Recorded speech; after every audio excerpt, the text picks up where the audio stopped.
sir. Today I gonna explain Archimedes principle and its application maritime transportations. Understanding buoyancy, gravity, and stability, shipping and operations. What is Archimedes principle?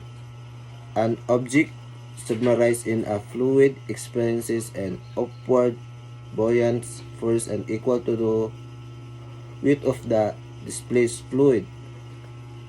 Example, kung ang usa ka butang ilubog sa tubig o bisan unsa na liquid o makabati kini o pwersa nga mapaingon sa taas nga pareho sa gibutangan sa likidong iyang napahawa or napulihan. Key concepts. Buoyancy. Buoyancy is the upward force from the water or any fluid that force on object up. It is the reason why ship and boat and float. Gravity. The downward force acting on a vessel due to its weight. The gravity is the downward force that pull object toward in the bottom. Equilibrium. When the buoyant force and gravitational force balance, the ship floats. Ang equilibrium may tabo kung ang pwersa sa tubig buoyancy o ang pwersa sa grabidad parehas ra o kusog kung balance ang duha kung pwersa mo lutaw ang barko. Forces acting on a ship. Buoyant force upward versus weight of ship downward. So adunay duha ka pwersa nga naglihok sa barko.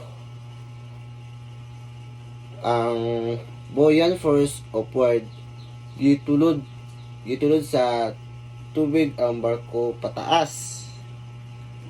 So weight of the ship downward gibira sa grabidad ang barko paubos. Kung parehas ang kusog sa duha ka pwersa mulutaw ang barko. Kung mas bugat ang barko mulunod kini kung mas kusog ang tulod sa tubig makasaka ang barko.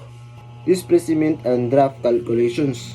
Ship displacement, the weight of the water displaced in the vessel. Draft, the vertical distance between the water line and the bottom of the hull. Sabot sa ang displacement mo ang gibugaton sa tubig nga napahuas sa barko. Ang draft mo ang kalawon sa barko sa tubig.